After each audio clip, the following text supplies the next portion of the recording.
What's going on, everybody? Welcome to Who You Got with Melo and Rado. Is a sports podcast. You talk about your favorite sports matchups, sports debates, and sports highlights. And you know it's March, so we had to do this one, man. wouldn't be a sports podcast if we didn't cover March Madness. March Madness, We baby. didn't want to do too much because there's a lot to keep up with top of the other sports, but we got the Final Four, baby. Of so course, we man. have to at least do one for that. That's right. You know, Final Four is going to be coming up on Saturday, April 2nd. So, definitely looking forward to that. And then the final is going to be on Monday. Yep. So, definitely looking forward to these matchups. And we want to talk a little bit about the tournament. Obviously, the matchups that are happening. Obviously, there's a lot of storylines. We'll break down a lot of things in this episode. But I'm definitely excited to talk about March Madness because it's been a pretty crazy tournament. No. Honestly, it's been probably the most chaotic tournament that we've seen in a long time. That's for sure. A lot of top seeds going down. 15 seed St. Peter's making it all the way to the Elite Eight. Only one number one seed in the Final Four. That's true. Yeah. There was a lot of good stories. Like they expected teams like Arizona, Kentucky, Baylor, Gonzaga to be in the running. Nah, not short. Doing nothing right now. Yeah. We'll definitely talk about that. What are some of the other storylines that we're going to talk about, like in today's episode? We pretty much gonna go through first. Obviously, the four teams left are Duke, North Carolina, Villanova, and Kansas. Yep. So we're gonna go over each team a little bit. Top players, strengths, weaknesses, what they need to do to win. Predictions on those matchups. Right. Even a finals game prediction on who we think's going to that final game and who's winning. That's right. That's right. Obviously, a little bit about the tournament, and then we definitely gotta start off talking about Coach K. Of course, man. I mean, legendary coach. This is his final run, and we're definitely gonna talk about him for sure. It's definitely gonna be big. Talking about him. We're gonna be doing some of our tournament preview first for you guys. Talk about a little bit of the little highlights we saw. I mean, I know I love watching St. Peter's. That was one of the craziest highlights. I mean, obviously everyone loved watching them, and just for them to beat like Kentucky, like in the first round, like that was off rip. That's Kentucky was a powerhouse this year. They were number 2 seed. It's crazy that obviously they had a lot of young guys. They had 3 freshmen starting. Mm-hmm. Kentucky did, but they always do though. I know they really do. And sometimes they do this. And it's weird how they do this in a tournament. They just like shit the bed sometimes in a tournament. I mean, that's what and one of the teams we're going to talk about in the tournament has a lot of experience. Yeah. And sometimes that's really what helps you. You see them young guys shit the bed, and you see teams that aren't supposed to be as good, but have players that are juniors and seniors, and that's true. They know what to do a little bit. Step up. But there was just one other thing that I saw from the tournament. There was a pretty crazy game. From the number 10 and number 7 seed. Obviously, it was a lot of overtime. This is one of the biggest tournaments that had like overtimes. I think it was 11 overtimes just in the first 2 rounds, which is unheard of, and so many good stories to talk about. But of course, we got to talk about the big story overall. It's Coach K's final dance, and we definitely going to talk about him a little bit. My man, he's been coaching for so long, and obviously this is his chance to get a 6th title for him. It's a good chance for him to actually cement himself in the history books as probably the best men's basketball coach to ever lived. Obviously, John Wooden's up there, but I think that he pretty much would cement himself if he wins this title and rides off into the sunset. I mean, because even without going to the NBA, you got plenty of Olympic medals. Experience, Olympic. As a coach. Yeah, I think three Olympic medals. Yeah. So you definitely are known as a good coach. But we're talking pretty much the most winningest coach in college history by far. Crazy. 47 years of coaching. That's nuts. That's unheard of almost. I mean, ridiculous. Yeah. Started off in the Army and then came to Duke, and obviously been at Duke for longer than most people can remember. Right. Longer than some people have been alive. Yeah, I mean, more than I've been alive. Exactly. More than I've been alive as well. That's for sure. Record of 1,202 wins. Ooh. 367 losses. Man. 76%. Yeah. And most of that obviously came to Duke. Because when he was in the Army, he went 73-59. And then after a couple years, came to Duke and went 11-29 with 308 losses. That's not bad, though. Like, so coming from Army, like, he still had some wins under his belt. Like, I know that, obviously, this was back in the day before we were even born, but I know that there was, that he actually got Army into the tournament one time, and then that's why he actually got hired at Duke back in the day. Yeah, and while he was there, 13-time regular season conference champ, 15-time ACC tournament champ, obviously 13 Final Four appearances. That's most 5 ever. championships, exactly. And that's 91, 92, back-to-back, 2001, 2010, the last one being in 2015. That's right. Prolific career. And one of my best friends is a diehard Duke fan, my boy Ray. Shout out to Ray. We was just talking before this, and he was like, "Oh, we gotta say one thing." Cause we was talking about our favorite Coach K moment. We're gonna go over that in a little bit. For sure. But he was like, I was like, "What's your favorite Coach K moment?" I'm like, "You're the biggest Duke fan I know. What's yours?" And he gave me a couple. But he was like, "If you say one thing, you gotta say one thing on that show today." He was like, "Coach K is the only coach that is respected on all 3 levels." Kids coming in from high school. Yeah, respect them. That's true. Kids while they're there in college and NBA stars. Yeah, I mean, because of the Olympics. He get the same respect that a high school kid gives him in LeBron James. Yeah, you're definitely right. Because the Olympics. That's totally because the Olympics. And everyone knows what that man brings to the table. And he's the most respected coach in the history of coaches. I mean, even if you look at just the Olympics too, I think he would be considered one of the best Olympic basketball coaches in the history of the NBA. Or in the history of international basketball, excuse me.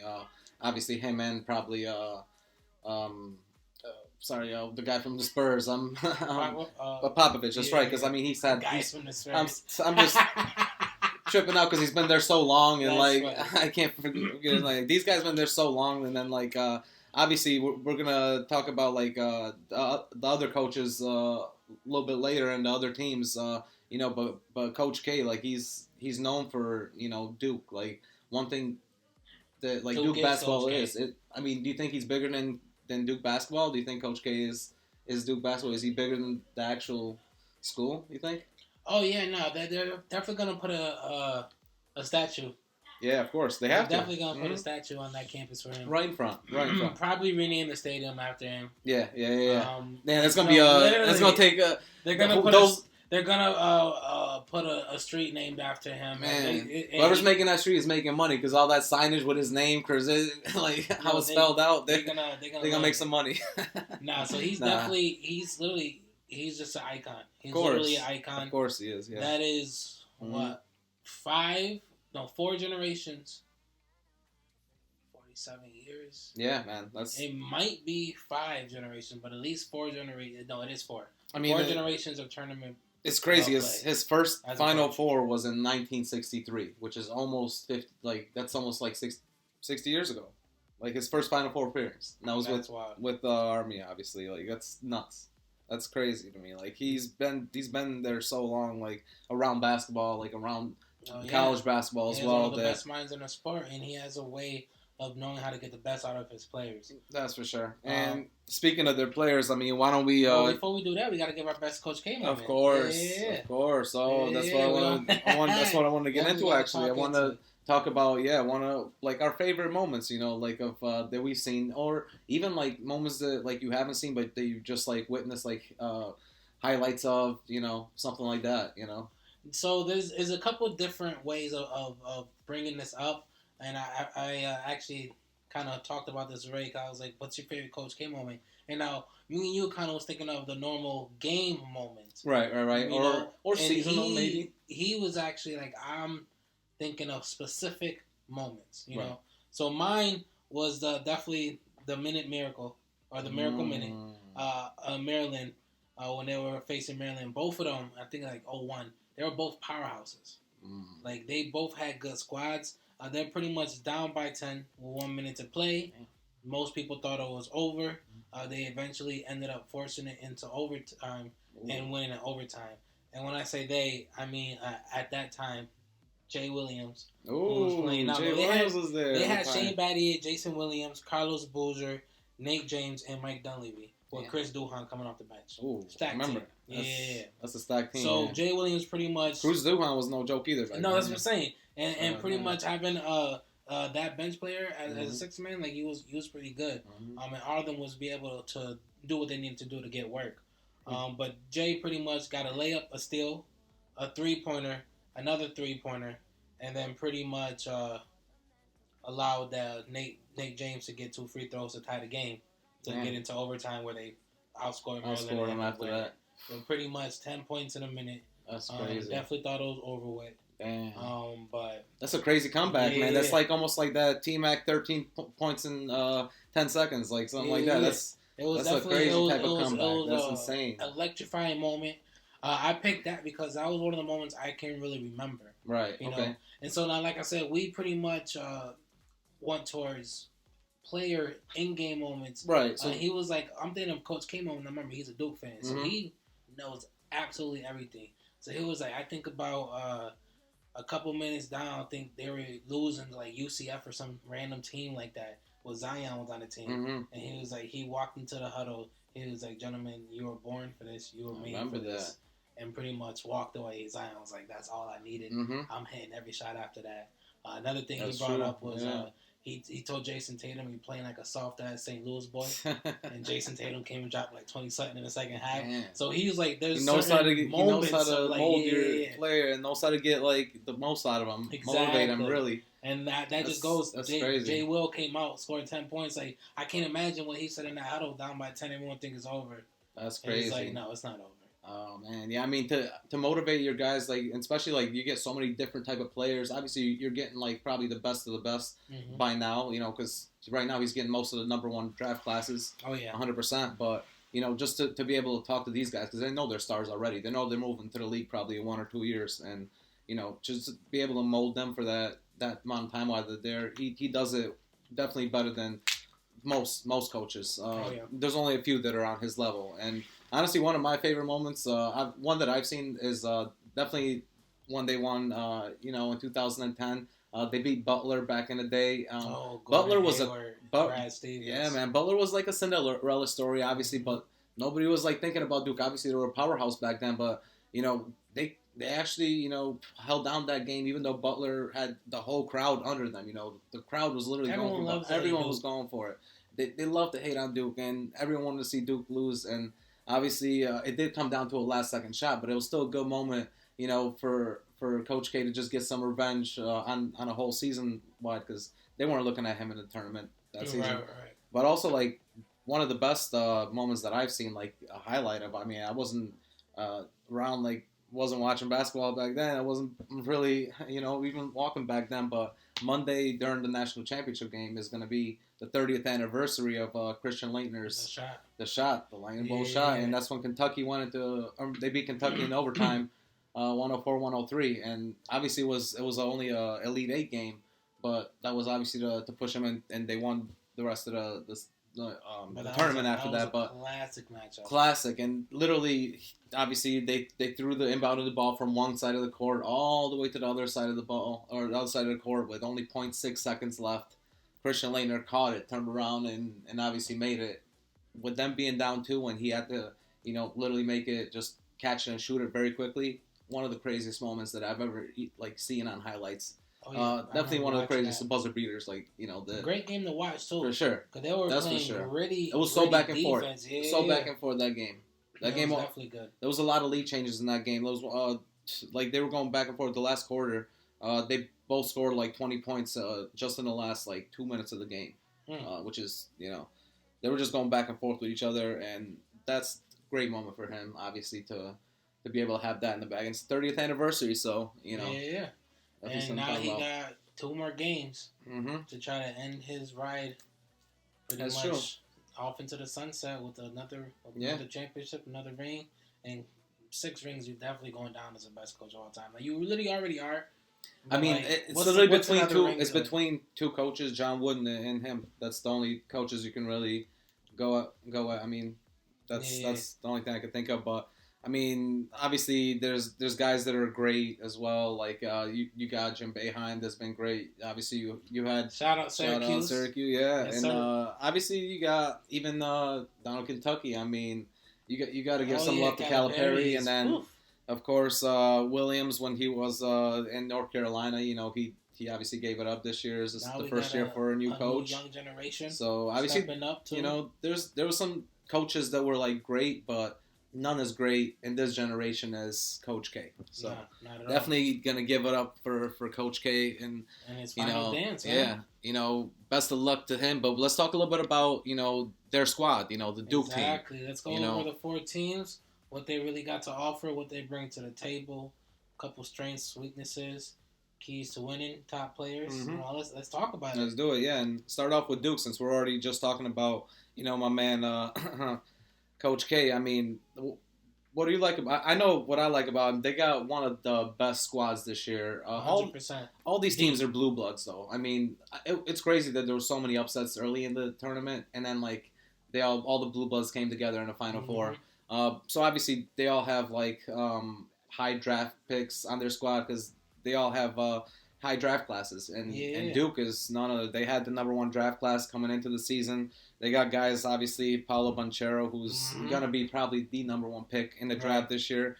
And another guy who I love, AJ Griffin, probably one of my favorite players coming into the draft this year. So I think that they're definitely going to do a lot of good things. They've been pretty much sliding through this tournament with ease. They haven't really had much trouble with anybody. Their defense has been very well executed. And obviously, Paolo Banchero, other than the second game, that they had where they were down like in the first half they were down by 10 and then he came back and he ended up Paolo Banchero he ended up with 23 points and he was able to get that and he got like some rebounds and they came out with the win. That was the only really tough game for them. Well this next matchup we'll see, but I like what I'm seeing from their players. They have like so much to offer. They have 3-pointers, the guys that can shoot threes. They get rebounds, which is crazy. They get 34 rebounds a game compared to other guys who are getting like 32 rebounds a game. Other teams, that is. They're scoring a lot of field goals. They're making their field goal shots at 48%. So they're a high efficiency team. They like to score in the inside and an outside. And a guy like Paolo Banchero is the guy that can do it for you. Like he can score inside, outside, pretty much anywhere on the court. But the guy that I think is the X factor, like I said, AJ Griffin, I think he's going to step up, in these next, and especially this game coming up. I definitely think he's going to be the X factor for me. He's the type of guy that's like slasher. He's able to go inside, get his own shot. So I think that he's going to have to step up and get more like 17 points, 17 to 20 points to actually show off a little bit because this is going to be a high scoring game, I think, with North Carolina. But what do you like about the Duke players, though? What do you like about Duke? I mean, I like a lot about them. Let's pretty much read the tell of the tape. They are 32-6 this year. They were #2 in the West region. To get here, 78-61 win over number 15 Cal State, easy. 85-76 versus Michigan State, easy. Yep. 78-73 versus Texas Tech. That was a tough one. That was the only one. So it was a third round actually. That was talking about. Versus number 3. And then 78-69 win over Arkansas, which is pretty. That was an easy one, even though it was closer at the end. They started off rough in the beginning, but then ended up coming through. Some of their biggest strengths, you actually pretty much mentioned most of them: efficiency, rebounding, one of the best, and they do good rebounding without fouling. They're one of the best teams in the country with that. Biggest weaknesses, though, definitely their defensive rebounding. And honestly, they don't do good at first in turnovers. And truthfully, they're not the greatest at perimeter defense. Yeah, so they have a hell of a juggernaut offensive team. And they make up for it on certain parts of defense, but their biggest weaknesses is in that perimeter. Yeah. They do have trouble. Like, obviously, there's guys that can get the shots, but I do think that Paolo Banchero is not like a guy like KD or a guy like Jason Tatum. He's not that type of guy. He's more of a Julius Randle type of guy that a guy that can shoot threes, but he doesn't stay on the outside like that. So definitely agree with you there. Yeah. Well, I'm talking about three on defense. Oh, defensive perimeter. They're not the great at perimeter defense. Yeah, that's one of their biggest weaknesses. Got you. So obviously, for them to be successful in this tournament, key to winning, definitely is to find a way to keep the offensive going. Right. Like when they're flowing, they're averaging 78 plus points in this tournament, and that's amazing. Beautiful. Like, It's beautiful. So that's gonna win you games. They pretty much got 5 to 6 guys, honestly, that can pretty much drop 20 a night if need be.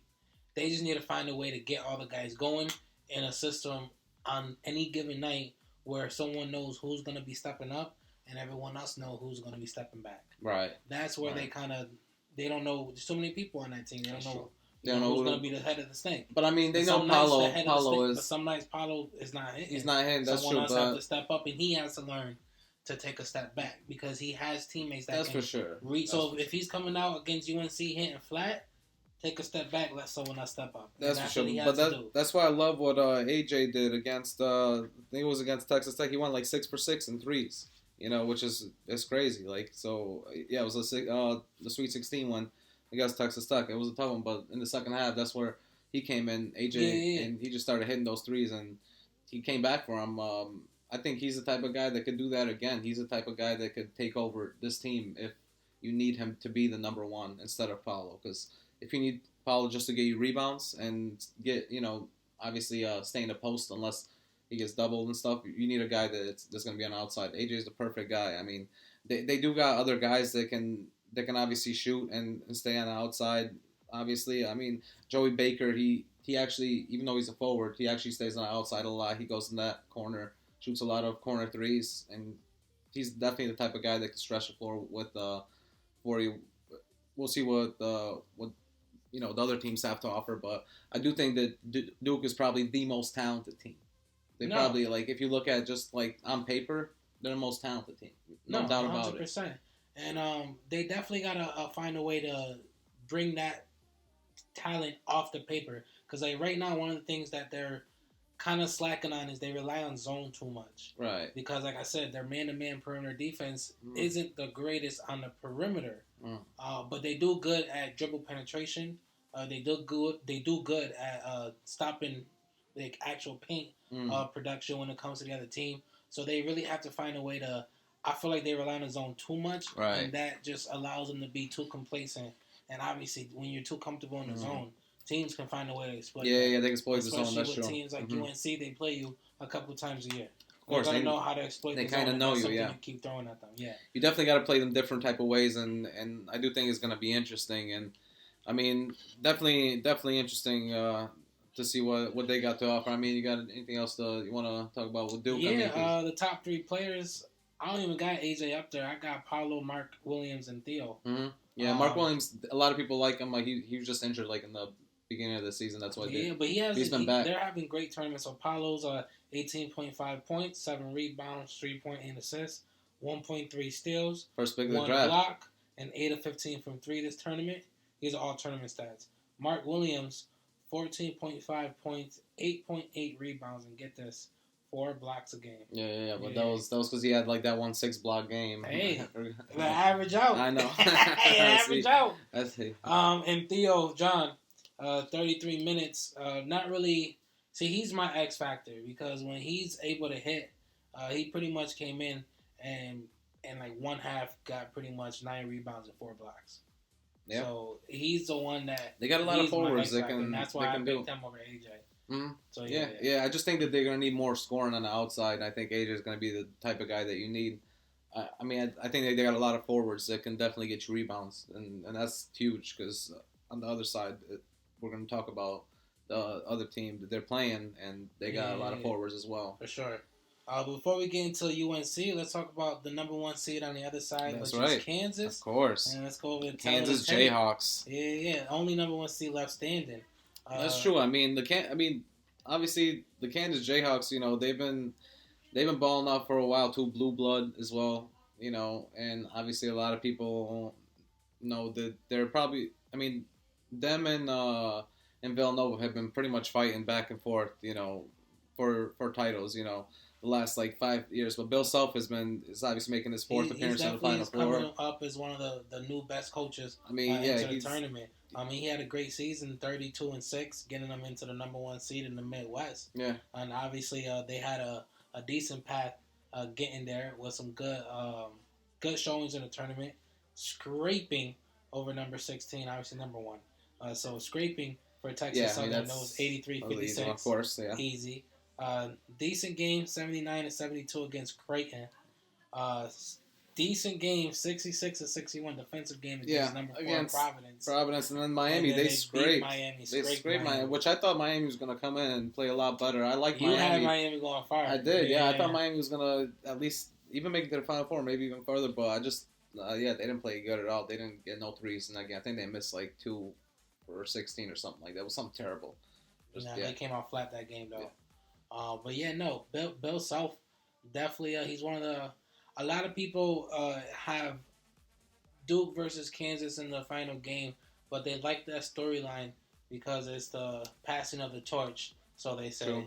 True. Especially if he's able to beat Coach K. Well, so that's one of the main storylines that they're trying to push, and it does go to show that there are some good coaches that are able to take that mantle and have a long way to go, and you could see him in the next 30 years. True, but honestly, every coach in this tournament, I mean, obviously, a lot of people don't know Hubie Brown because this is his first year, but obviously, Robert Williams, he picked him. Like, he picked him for a reason, but, I mean, you got Jay Wright, you got Bill Self, and then, obviously, Coach Krasinski, Coach K, Krzyzewski, a lot of people, I say his Polish name, I'm sorry, say it the Polish way, but the way it's spelled, but, Coach K is, obviously, the top of them. I don't even know how to pronounce his last name, I'll be honest. Krzyzewski. That's how, you know, but it's spelled Kryz something, so, you know, names, right. Literacy. But, I mean, for real, like, Bill Self is definitely, you know, obviously coming up, but I think he's already won a title, so he doesn't have much to prove as far as being, like, a top coach in the NCAA, but, I mean, he obviously has some guys right now on his squad, and none better than Ochai Agbaji. Mm-hmm. Like, I love this dude. Like, he plays so well too. I love the style of play he plays. He gets his own shot so easily. Mm-hmm. He's the type of guy that reminds me similar to like Dame Lillard, but he has like some LaMelo ball passing in him as well. So I definitely like his game a lot. I definitely think that. You know, with him and KJ Adams gets you like almost 9 rebounds a game. They're going to do far in this tournament. They got a lot of, like we said, they got a lot of guards that they can shoot the three. Mm-hmm. Mitch Lightfoot, Michael Yankovic, they're both shooting over 35%, and you know they're a team that likes to move the ball fast, likes to move up and down the court. I think it's going to be a difficult matchup, you know, with Villanova because you know.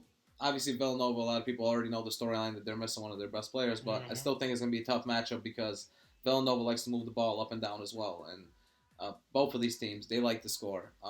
So this might be, honestly, one of the Final Fours that we get, like, both teams scoring around, like, that 80 a lot of people predict that from some of these teams, especially with the offensive talent they got. For sure. I mean, even, like, Kansas, they're shooting 48%, like, throughout the season, which is great, and they upped that to 49%, like in a tournament. So, you know, they're getting better and better.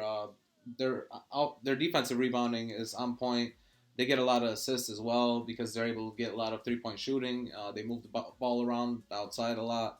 They're able to get that. But I just think that, you know, they have a fast squad that likes to move the ball up and down and likes to move it around. Likes to move it around the arc and then try to get their shot. And some of them like to slash, like I said, none better than Agbaji. So I think that they got a lot of promise. No, definitely. They're gonna obviously they're the number one seed and the only number one seed left. Basically the top ranked team left in the tournament. Right. Obviously they shown that they can compete. One of the things I really like about them is their perimeter defense. Right now, throughout the year, their opponents are shooting 29% from the three. Oof. Yeah. So they know how to get out there. They know how to stop the ball. Pretty much, they are also a great offensive rebounding team, which really helps them get second chance points, which allow them. That's why they're also one. Yeah, they get like 11 rebounds a game. offensive rebounds a game. Yeah. So obviously, they definitely got good talent, but obviously every team in this tournament has their weaknesses. Theirs is a struggle to defend the dribble penetration from guards. Right. And there's definitely a lot of guards in the tournament left that pretty much will be able to get by you after a couple moves.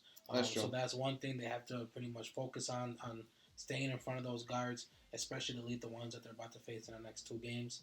And honestly, they're not the best at turnovers, getting turnovers, or they're not the best at free throws. Yeah, for sure. So they're only like 72% at free throws, and yeah, I agree with you about the steals. They don't get many steals, and even though like honestly, Ochai, he's a great defender. He's one of the best like guard defenders, but he just doesn't get steals. He gets a lot of like deflections. He'll get you like a good on-ball defense, but he just doesn't get steals much. But like you said, on their perimeter, they're making teams shoot 32%, which is huge. Yeah. So, well, even less, 29%. Oh, 29, okay, yeah. So, they definitely got to find a way to keep that going. And they also have they find a way to dominate down low. They keep winning with blocks and rebounds. Mm-hmm. But one thing I will have to say, David McCormick, their center, has to step up. Yeah. He's been playing subpar this tournament, and this is his chance to finally make a stamp. Obviously, like I said, they got to keep that perimeter defense going. Now, they're good at perimeter defense when it comes to shooting, but they're not good at it when it comes to keeping the guard in front of them, when it comes to penetrating by dribble. So they have to find a way to just be good at also the perimeter defense to keep these type of offensive juggernaut teams from going off on you. So that's something they need to go. And obviously, it's gonna be tough. That's gonna be very tough to do. I mean, their biggest weakness right now, and that's gonna be the biggest thing for them. I think is you're stopping, right. Guards from other teams, even forwards that got a little bit of dribble. I think it's gonna be those forwards that can actually like give pump fakes and go around and go inside like that. Athletic, yeah, like exactly. Yeah, because those guards, I think that the guards on Kansas, they have long arms. They're able to at least put their hands up in the face. So that's why they get a lot of low percentage shots. But I do believe about the forwards. Yeah, if they can, they can't stop forwards, then that's going to be an issue. For sure. Yeah. But their biggest thing they have to do is, like you said, get Abaji going. Mm-hmm. Fantastic season, but he's only honestly averaging 12 points a game in the tournament. He is in the tournament, but I mean, in the obviously during the season he's been averaging like 16, 17. So, but right now he got to find a way to get going. And honestly, he was a little ghost a couple games.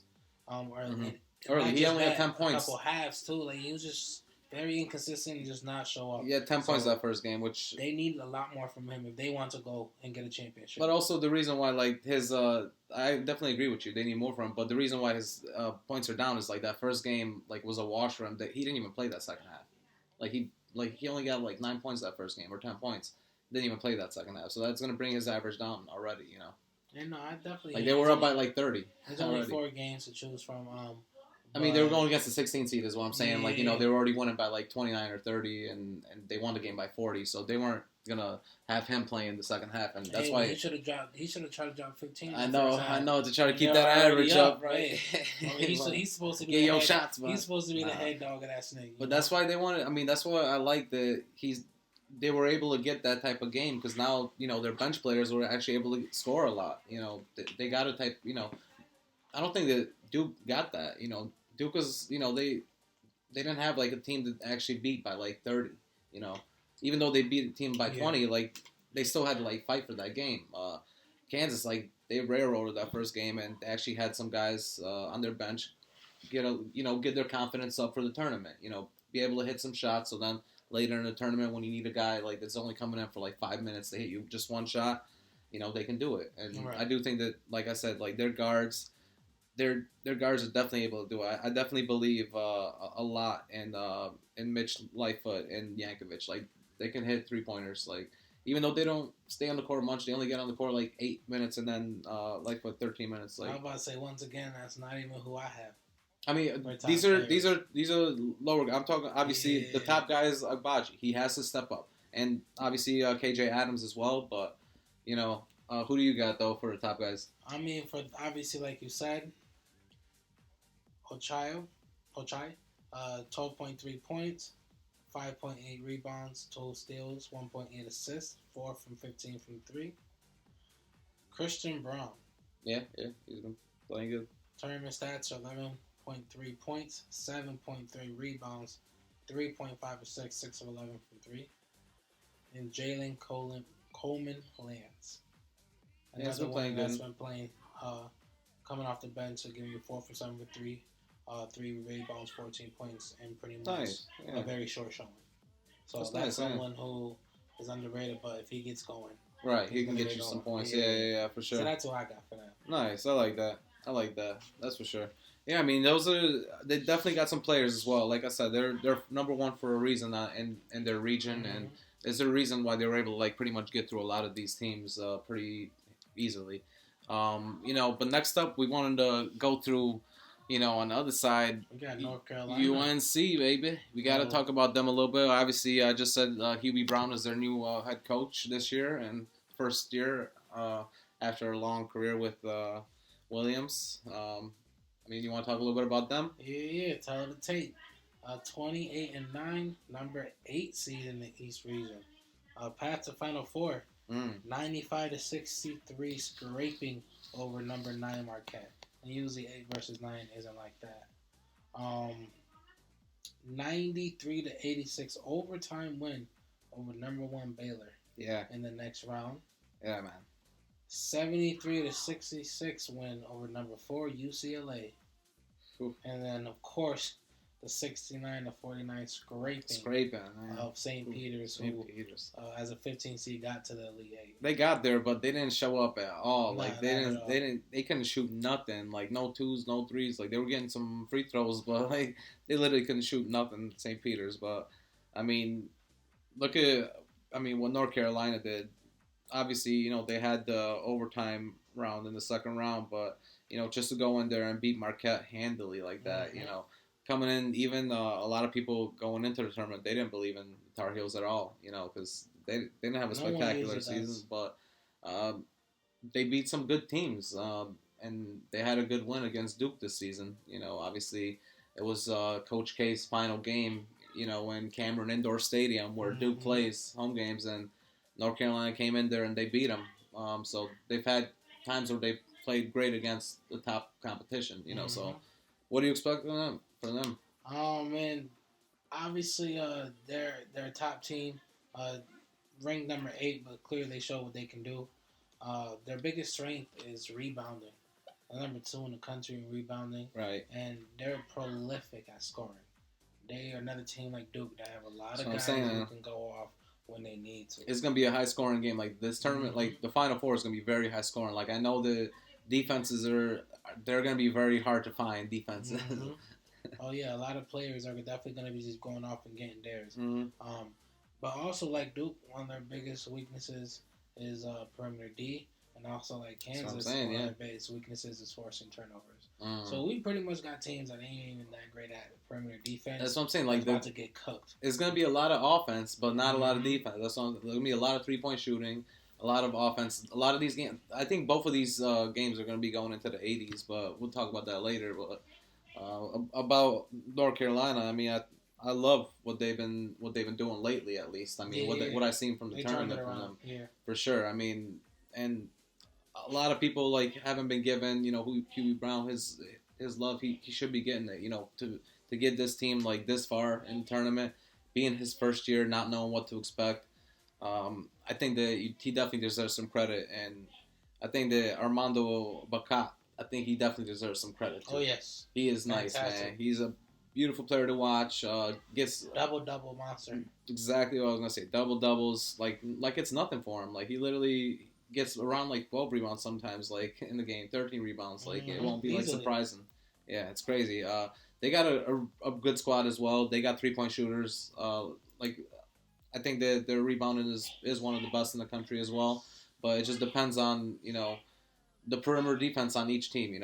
With them as well, it's the perimeter defense is who can really hold down those the guys that they can shoot. Who could stop someone from getting hot? And honestly, with them, the only guy that really can do it is probably R.J. Davis. I know Leaky Black is their second best scorer, but I think R.J. Davis is actually a better defender than Leaky. So I definitely think he's going to be that type of guy that can actually do it. No, I hear you.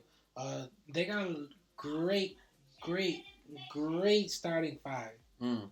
Absolutely no bench whatsoever. Yeah, that's a problem. That's true. No that's bench. true. So first key to winning for UNC, do not get in foul trouble. Oh, yeah. You don't have no one to come in. I mean, especially if Bakat gets in foul trouble, it might be over. One of your top scorers or your big man in foul trouble. Exactly. You get two fouls on them. Yeah, it's over. So you don't need that. Mm-hmm. Step 2, step up that perimeter D.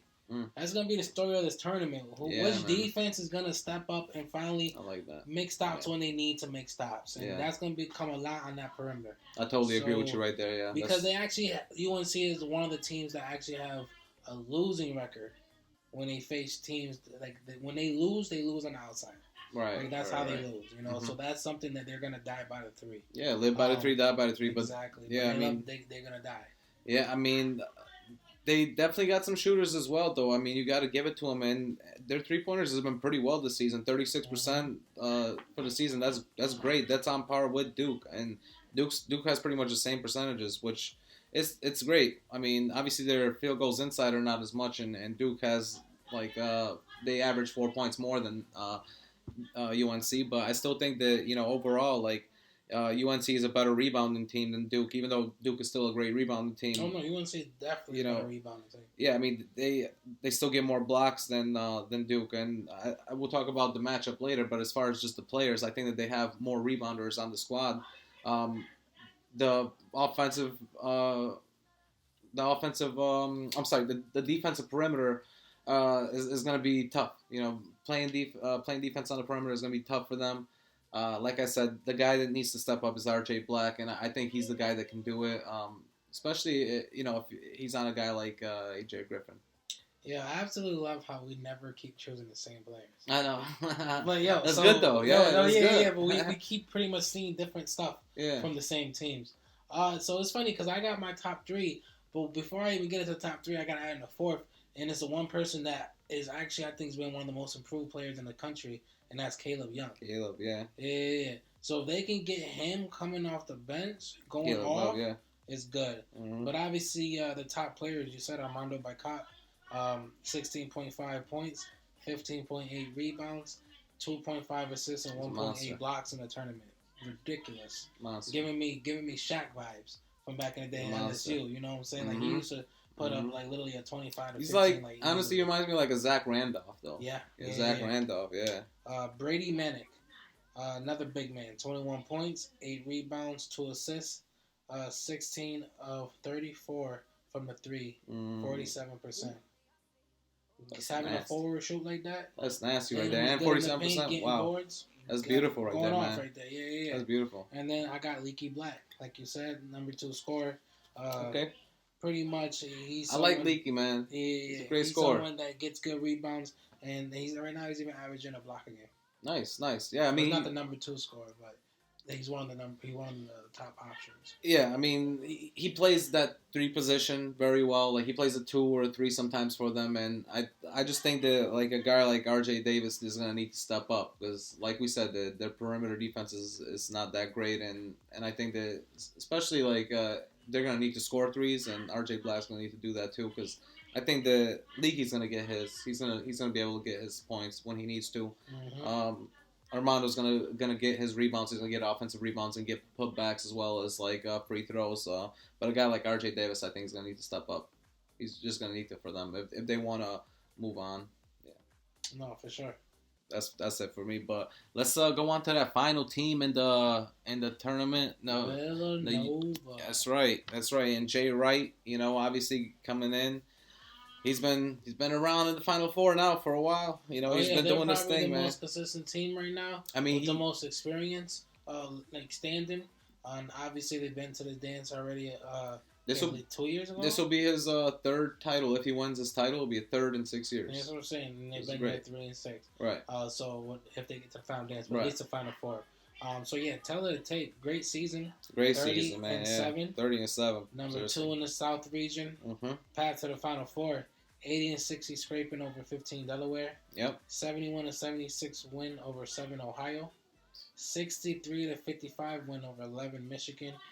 And then 50 to 44 win over number 5 Houston. They didn't really have a tough time honestly in this tournament. It was close games, but like that Houston one, they mostly had the lead most games. And for kept sure, the lead. for sure. The Houston one was the most like defensive battle. You know, that was the biggest defensive battle. That's a devastating one because they lost one of their top players in that game, and that happened right at the end of the game. So if anything, that's probably the worst game they could take from the 3 they played so far. That's true, man. But biggest strengths, man. Right now, they are literally prolific at shooting free throws. Best free throw shooting team. That's true. In NCAA history at 83%. 83. That's the current record is 82.2 from Harvard in 93, 83, 84. And obviously, another big strength is they love to live and die by 3. But honestly, they take and make a lot of threes. Yeah, they do. Yeah, they literally pretty much I think it's like I want to say 26 attempts per game. 26 threes. That's NBA low NBA numbers. You know what I'm saying? It is 20, and this is a college game. That's 26 threes. And they're a top 10 average. They're a top 10 offensive efficiency team. That's too. what I'm saying. So they make their and threes. make their threes. That's crazy. When you got a team like that that's experienced, they're going to be a tough team to beat. But obviously, losing one of their key players is going to be the story of this because what they got to face. But yeah, man. I mean that loss is going to be big. I mean, Moore was huge for them. Honestly, you gotta. He's their best player, Justin Moore.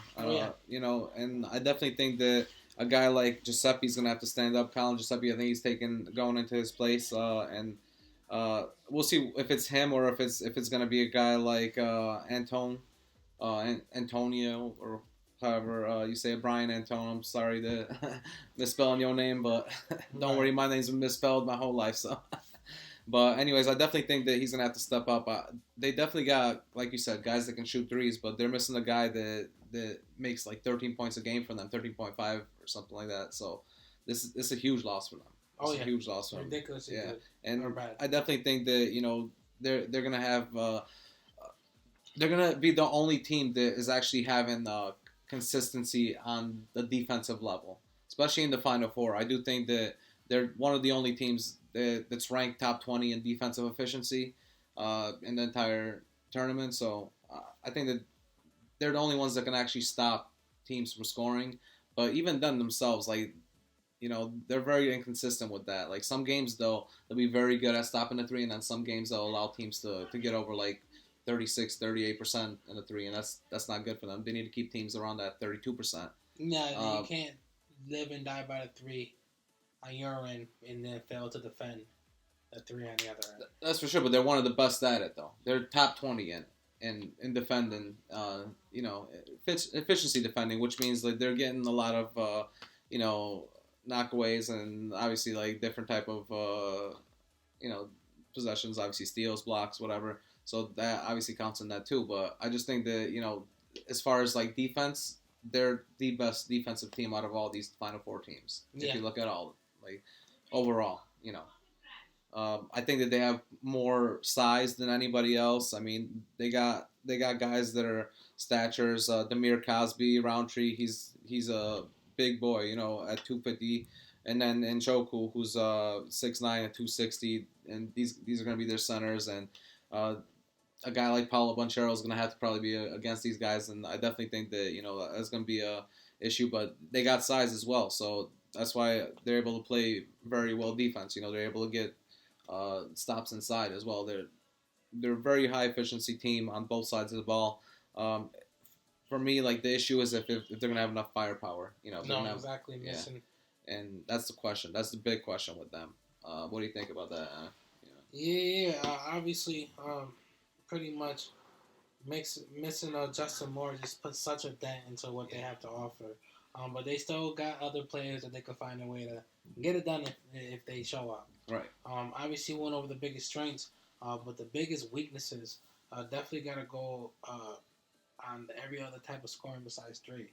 They're the worst 2-point offense. Yep. Right now, you got out of all the four teams, you mean? Yeah. Exactly. Out of those four teams, yeah. At 49%. And obviously, that's still not bad though. They're so reliant on a three, and then losing more with no bench. It really you're gonna have to shoot the lights out pretty much the next two games to win the championship. So that's something that they have to do. And keys to winning. Like I just said, you gotta shoot the lights out. Those 26 attempts gotta really count. Yeah. Especially in the next two games, you gotta try to find a way to stay hot, get hot, keep hot. Just keep all the hot hands going and share the ball a lot.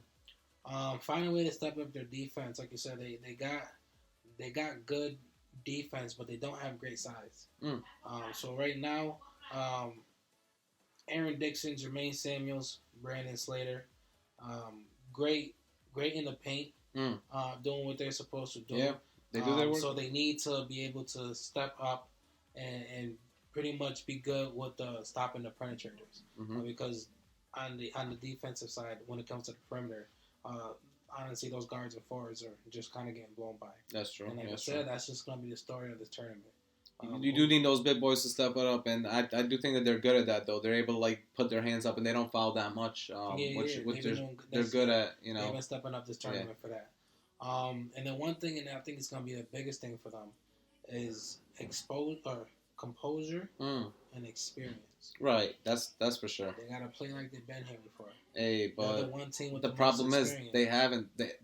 They're the team that's been there the past 4 years, but none of these players have been to the national championship though, or the Final Four. Hey, so they've been to the tournament. They made the Sweet 16 a couple times in the last few years, but I mean as far as the Final Four, none of the players that are on the squad right now are the ones from 2018. They got players with tournament experience. Yeah, for sure. They gotta play at their pace. Yeah. Don't commit turnovers. And kind of keep poised and obviously keep up on free throws. Right. So that's the free throws they're huge, and I mean, why don't we just go into the matchup and talk about it? Should we go into the first matchup that's going to be being played on Saturday? It's going to be it's Kansas. Going to be Kansas versus Villanova. Number one Kansas versus Villanova, and let's just go over a little bit. Again, I mean, obviously we talked a lot about it, but just finish it. Let me talk about the stats from Villanova. Exactly. That's what I want you to finish off. These games. Might as well say the top players that I have for this game. So who's yours? So honestly, from Villanova team or just the whole game? Just from Villanova. Honestly, from Villanova, for me, the person that's going to need to step up is probably going to have to be Antone. He's gonna be the guy that's going to have to step up. I mean, I would like to see a guy like Giuseppe step up because he actually was a guy that had 4 threes from them out of nowhere. You know, he was a guy that everyone was talking about. It was the 4 threes in the last 10 minutes of the game as well. So. I think he could step up. It's just that you don't know if that's just lightning in a bottle or if he still has more in him. But I think Brian Antone for me. That's crazy. Another one. Never. Another I actually got Gillespie. Giuseppe, obviously, 13 points a game, 4 rebounds, 2.8 assists, 10 for 32 at 31% from 3. Yeah, he's been hitting those threes. I also got Jermaine Samuels. 17.5 points per game in a tourney. 8.5 rebounds, 1.3 steals, 1 assist, and 5 from 10 from the 3. And the last one I got, and I don't even know how to pronounce this man's name, is Chris Arcidiacono. Arcidiacono. Pretty much, he's the one. The third player I've been mentioning has always been the underrated player. Right. So he's the one that can. Think he's gonna have to step up for more. A defensive game, especially now that Moore's out. He's gonna have to be one that comes play defense and get the ball moving. Right. So yeah. So you think those 3? Yeah. I mean, as far as the matchup, then they're going up against the number 1 squad in Kansas versus number 2. So let's talk about some of these matchups. Do you think these guys are going to be able to? Nova is going to be able to match up with? Like I said, Kansas likes to score, and they like to score a lot. We talked about the 3-pointers, and I do think that, like I said, I think Nova has the best defense efficiency in the Final Four, and probably they're the only ones that can stop the threes from a lot of these teams. So what do you see in this one? They're pretty much gonna, obviously Justin Moore not being there is obviously huge loss. Like I said, Gillespie and Jermaine Samuels need to step up. Right. But I'll be honest. At the end of the day, Kansas is just so dominant down low. Right. I don't think, especially without Moore, I don't think that Villanova comes out of this one. So I got this as a Kansas win, and my prediction is 69-60. Right. 61-60. That's a close score, man. 69-60. Oh, 69. Okay, 69-60. Okay, No, they're gonna dominate down low. I like that. And at one point, Villanova is just gonna. They're just not gonna be able to keep up with the shooting. Yeah. I think the Kansas has amazing shooting, and I mean, Achai Ogjabi. I love his game. Like I said, I love watching him play. He's a beast. Big 12 Player of the Year. He's a great on-ball defender. I think he's gonna have a lot of obviously rebounds. He's gonna be able to maybe even get a few blocks on these guards. I do think that he's actually going to establish himself as a dominant force in this game. Definitely going to be playing by the rim more. I definitely want to see also a guy like Remy Martin step up for the Kansas Jayhawks. I think he's definitely a guy got the potential. He definitely does, and I think he's a guy that is going to get drafted in probably the second round in the NBA draft. It's just that he doesn't get much, he doesn't get many of the minutes on Kansas. He was in trouble at the beginning of the year. He was. That's true. And he just coming back in. I think like the last 12 games he came in, or 15 games, something like that. And just came back. I don't even think he played 15 games. Yeah. But I do think that he's gonna have to step up. He's a sixth man right now, so he's one of the guys that have to step up for them. And I do think that Kansas just has more firepower right now than Nova. I think Nova's biggest strength is their defensive efficiency, and if they can stop people on the three, then that's going to be great for them. But I mean, the Kansas Jayhawks are stacked, and I do think they're guys that can get 3-pointers, like even forwards, like you said. Clemens can get 3-pointers. Guys like KJ Adams can get 3-pointers. Obviously Remy Martin. So I think that Kansas is going to take this one, and for me, it's going to be a higher score. Like I said, I think both these teams are going to score. I got this 81-77 in this game. Yeah, and that's, I think we got both of them. Yeah, both of Kansas. So so we got Kansas moving on to the national championship, and then let's move on to the last game. Number 2 Duke versus number 8 North Carolina. That's right, and this one a lot of people want to see. You said 81-77. Yeah, that's I had this score of this game 81-78. Oh, I want to hear who you got winning, because I mean, a lot of people want to know who's going to win this one. Rivals to the end. This is a trilogy right here. Trilogy. They each split a game in the regular season. On the road too. Right now, if you're being truthful, the hotter team is North Carolina. They turned it up a little later as of late, and they're going to try to take advantage of Duke's perimeter defense, like I mentioned. Right. But Duke's offense is just so much more balanced, so much more offensive firepower. They literally have, I feel, 6 people on that team that can go off for 20 plus a night if they needed to. Like if that was, I don't know about 20, maybe like 15, yeah. But like, I think 20, bro. Damn. I mean, I know who you're talking about. Like, I just think that a guy like Baker he can get like 15 to 20 maybe, but the other guy, Theo John, can, the number AJ one Griffin option can. in all their teams. Right, if they had their own squad, I agree with you. If they all decided you were the one taking the step forward tonight, if they all decided it's your night, you take all the shots, you get going. Then I agree with you. Yeah, I agree with you there. But I'm just saying, since like they're spreading the ball around so much, that's why they're. But that's what they need to do to be successful. Is find a way to get the offensive. I agree. I think that Coach K's been on them.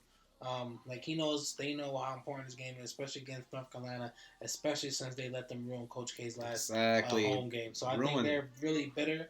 And I'll be honest, at this point, I don't think North Carolina's defense can handle what Duke is going to throw at them. So I got Duke winning 81-78. Wow. Close game, 3-point game. Yeah, it's a close one. Another thriller, but.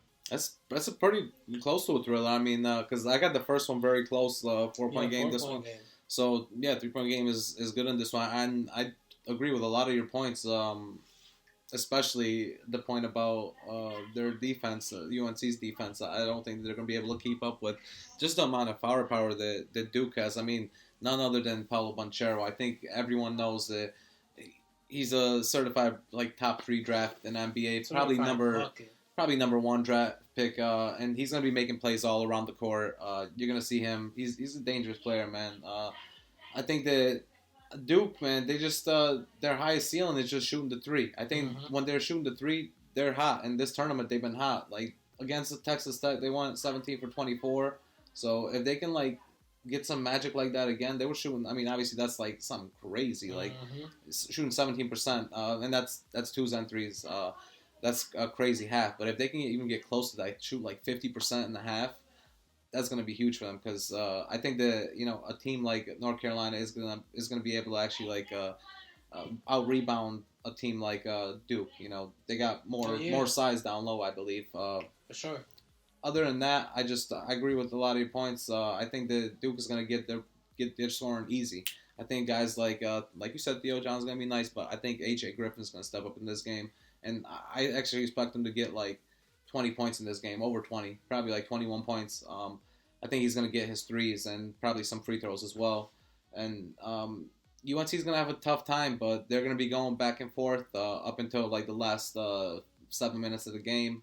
That's when I think Duke is gonna start pushing it, start getting a few more threes that they're gonna put the nail in the coffin, and I think they're gonna win it by 10. It's gonna be a 10-point game for me, and it's gonna be 85-75 for me for Duke, and Coach K is gonna move on to another national championship title contention. And why don't we just go on and talk about it? Since honestly, we got Duke versus Kansas. Exactly, which is crazy. We were both talking about different players, but we both had obviously different players, and now we got the same teams going in the national championship game. So why don't we just talk about it? Our predictions for the national championship game. We both got Kansas versus number 2 Duke. That's what I got. That's what you got. I mean, even if it's let's say another team like Villanova comes in and wins from defense, I still think like a team like Duke is just so talented. They're just going to be able to walk in there. And I'm going to be honest. I think that Duke is, if we're talking Duke versus Kansas in the national championship game, I think that Duke is going to come out hot with Paulo Banchero. I think that he's going to be a lot of trouble for a team like Kansas. Kansas is going to try to hold them down with KJ Adams. That's not going to work for them. They're going to need their three-pointers. They're going to need guys to get their threes. Remy Martin's going to need to get his points. But I just think that Duke just has way more firepower. They just have the most, like Theo John, Spencer Hubbard, AJ Griffin, Paulo Banchero, even Joey Baker. They can all get their points whenever they need to. Like you said, I don't know about like the 20 points a game, but definitely around 15 to 20 for each one of them for sure. But they can score whenever they want to. I just think they got so much more firepower than a team like Kansas. And for me, that would be a win by Duke. And I would see Coach K right off into the sunset with a 6-point win, honestly. I think it would come down to like a 77-71 win for Duke. It's going to be close most of the game, but I think at the end, like with free throws, it'll come down to it, and Duke will win it. I think it might be one of those moments. What about you, though? I got it as a 6-point game as well. Wow. But I got an 86-80, one of the highest scoring affair, because Jayhawks are going to come out trying to shoot, because that's going to be their biggest strength. But unfortunately, their biggest weakness is that they cannot stop the dribble, drive, penetration. Right. And Duke got 5 to 6 guys who can drive, slash, shoot, pull up, middies. Like, they're all lethal. So I definitely think Coach K is going to end it with a win. And here's the thing. Here's the kicker. And here's probably why we all want this to happen. Dream ending. Right. He beat Kansas in his first ever trip to the Final Four in '86. And beat Kansas in '91 for his first national championship. That's the Christian Leitner when he won that. How fitting would it be if 30 years Kansas after for his 6th and final championship as he retires? Oh, man, I think it's just written in the stones, man. Like, it just has to happen. I mean, I think you definitely got some. You heard it here first. Talking some knowledge there. Duke. You got Duke and is the national champions this year. Man, after beating Kansas in a national game. Now, we don't know that yet, and this is just strictly prediction off of the Final 4 games. Not at all, yeah, for sure. But you heard it here first. You definitely did, and I definitely agree. I think it's gonna be Duke, but let's just say devil's advocate and just say another team. Who do you think it would be other than Duke? It would be Kansas, or would it be somebody else? So I don't think UNC. There might just be. I agree. Yeah, I don't think UNC is coming out against Duke. Exactly. So it probably have to be Duke versus Villanova. Oh, okay. You don't think Kansas would be able to win it against Duke? You think just the matchups are not there for Kansas versus Duke? Nah. Okay, yeah. Because I think I would tend to agree with you. Villanova with Jalen Moore would have been the best team defensively to set up against Duke. That's what I was just gonna say. I was just gonna say that I think that the best matchup would have been Jalen Moore with Villanova against a full Duke. That would have been amazing to watch. Been a better matchup for the championship. I don't think we're gonna get that, but if we do, honestly, without Jalen Moore, I still give that I'll give that an 8-point win.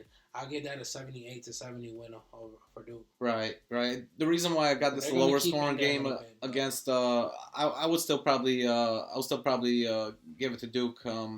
Even Villanova. I mean, without Jalen Moore, with Jalen Moore, it might be a different story with the defense. But I just think the Kansas versus Duke, the way that I got it, I think there's going to be a lower scoring game because a lot of people are going to miss threes. I think that national championship game, and it's going to be a lot of media in the building. Obviously, it's going to be Coach K's last game, riding off into the sunset, 30 years after that Leitner shot. So a lot of history on the line. And you heard it here first, like you said. We both got Duke, and that's going to be it for the NCAA this year. And then, obviously, after this, we're going to have a lot more to talk about in the offseason with the NBA draft coming up, Combine. Before that, well, of course. That's right around the corner. It's around the corner. Of course, we got NFL draft. Offseason is wild right now. For sure, that too. Absolutely wild. I can't wait to get back into that and the swing of things. We got NBA playoffs right around the corner. And obviously, we're a couple days away from this NCAA championship, man. This is fantastic. Gotta love March. Best March is definitely one of the best sports months of the year. A lot of people say April. November is my birthday. Oh, okay, I like that too. A lot of people say April too. I mean, April's coming up around the corner. You got the Masters. A lot of people like golf, like their golf. But hey, you got NBA playoffs coming up. I mean, you got a lot of UFC events starting up. Obviously, the NFL draft is going to be in April as well, so this is a big sports month too coming up. So we're definitely going to be talking to you guys, in the next few months and next couple weeks actually about all the stuff that's going on in sports. And we definitely appreciate you guys for checking out this episode. And if you want to watch the episode fully, check us out on the YouTube. And if you want to just listen to the episode, check us out wherever you get your podcast. We got Instagram, Facebook, all the usual, YouTube. Listen to us anywhere, interact with us, give us some support. We love the fan interaction. We're just going to keep giving y'all some good sports content, man. That's right. So we really appreciate you guys listening. I hope you guys check us out on another episode of Who You Got with Melo and Rado. See you guys next time. Peace. Peace.